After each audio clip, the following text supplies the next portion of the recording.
Today we got some exciting news for all the Galaxy Ultra fans out there, especially if you've been begging Samsung for more RAM. Well, it looks like our wishes might finally be coming true. So here's the deal. For the past 4 years, Samsung's Galaxy S Ultra models have topped out at 12 GB of RAM. Yeah, 4 generations with no real upgrade. Technically, the Galaxy S25 Ultra did launch with 16 GB of RAM, but only in a few select markets. So unless you live in one of those rare regions, chances are you never even saw that variant. But according to a new report shared by Jukin Losrivon X, originally from Macquarie Research, things are about to change. The upcoming Galaxy S26 Ultra might finally bring us a true global 16 GB RAM model. That's right, Samsung is reportedly planning to launch the S26 Ultra with 16 GB of RAM worldwide, or at least in most markets. And yes, there will still be a 12 GB variant, but now you'll actually have the choice. This is kind of a big deal because Samsung hasn't offered a Galaxy S flagship with 16 GB of RAM across the globe since the S21 Ultra. That was all the way back in 2021. After that, they rolled it back to 12 GB and just stuck with it. The S20 Ultra and S21 Ultra were the only ones that had that higher memory option available globally. Every Ultra since maxed out at 12 GB, except for that one-off S25 Ultra with limited 16 GB availability.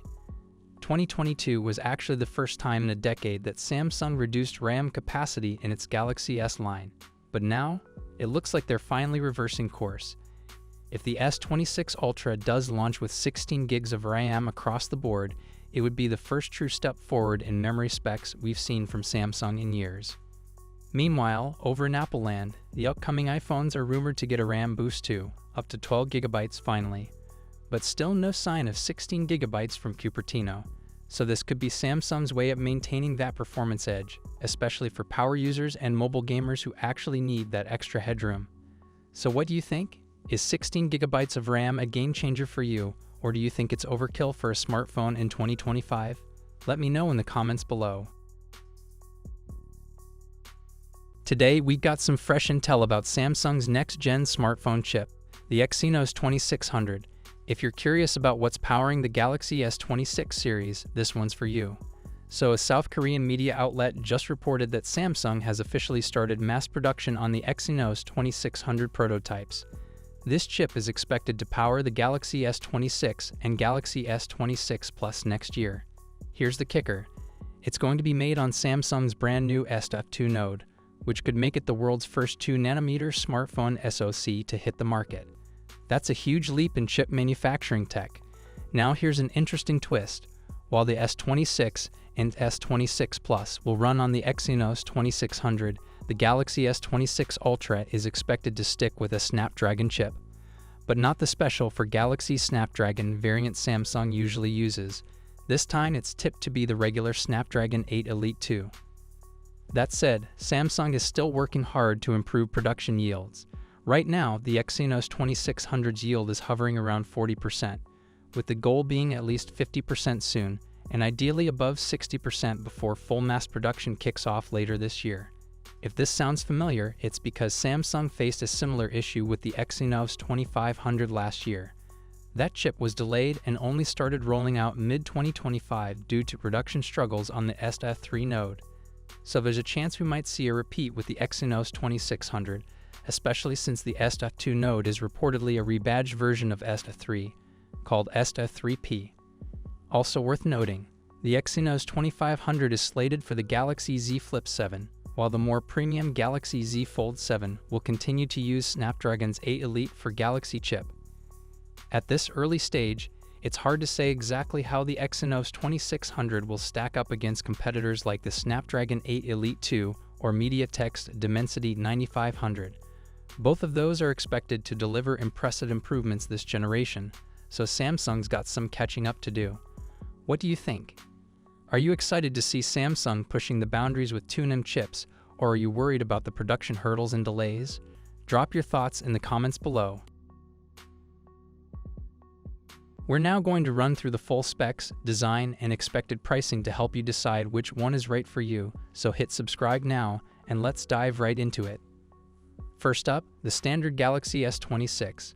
It's coming with a 6.2-inch dynamic A&O LED display with improvements in brightness and color accuracy. We get a 120Hz display with HDR10+ and a resolution of 1080x2340. The display will be protected by Gorilla Glass Victus 3. For selfies, it has a 12-megapixel punch-hole camera. On the rear, there's a triple camera setup consisting of a wide, ultra-wide, and telephoto, but the exact sensors are still unknown. It'll be powered by the Snapdragon 8 Elite Gen 2 chipset and comes with 12GB of RAM and up to 512GB of storage, UFS 4.0. The battery is a 4000 mAh unit with 25 dV fast charging and 15 dV wireless charging. It will also support 5G, Bluetooth 5.4, Wi-Fi 7, and ultra-wideband support. The phone will launch with One UI 8 based on Android 16 and is expected to start at around $800 in January 2026. Next, we have the Samsung Galaxy S26 Plus, which may also be known as the S26 Edge. This one will come with a 6.7-inch dynamic A&O LED display with similar improvements in brightness and color accuracy. You'll get a 120Hz display, HDR10+, and a resolution of 1440x3120, protected by Gorilla Glass Victus 3. There's a 12-megapixel punch-hole camera for selfies. The rear setup includes a dual camera system with a wide and an ultra-wide camera, though the exact sensors are still under wraps. It's also powered by the Snapdragon 8 Elite Gen 2 and will come with 12GB of RAM and storage options of 256GB or 512GB, UFS 4.0. The battery is a 4900 mAh unit with 45 dV fast charging and 15 dV wireless charging. It will support 5G, Bluetooth 5.4, Wi-Fi 7, and ultra-wideband. This model will launch with One UI 8 based on Android 16 and is expected to be priced from $1,000 in January 2026. Finally, we have the premium model, the Samsung Galaxy S26 Ultra. This one features a 6.9-inch dynamic A&O LED display, again with improvements to brightness and color accuracy, 120Hz refresh rate, and HDR10+, with a resolution of 1440x3120, and it will be protected by Gorilla Glass Armor 3. There have been reports suggesting that this could feature the first ever under-display camera on an S-series phone, likely an 8-megapixel under-display selfie camera. On the rear, it will come with a quad camera setup featuring wide, ultra-wide, telephoto, and periscope lenses, but the exact sensors are still unknown. The phone will be powered by the Snapdragon 8 Elite Gen 2 in all regions and will come with 12GB of RAM and up to 1TB of storage, UFS 4.0. It's packing a 6000 mAh battery with significant improvements to fast charging. As expected, it will also support 5G, Bluetooth 5.4, Wi-Fi 7, and ultra-wideband. The S26 Ultra will launch with One UI 8 based on Android 16 and is expected to start at $1,300 in January 2026. Overall, it's looking like the Samsung Galaxy S26 series is going to be an exciting release, especially if the Ultra becomes the first S-series phone to feature the under-display camera. Samsung seems to be continuing their strategy of improving and refining their phones, rather than completely redesigning them for the sake of it. And just like all new phones, there will be a major emphasis on software, with AI playing a huge role in the user experience. The launch is still a bit far off, but we can expect plenty of information to leak as we approach the release date. Make sure you're subscribed so you don't miss out on the latest updates.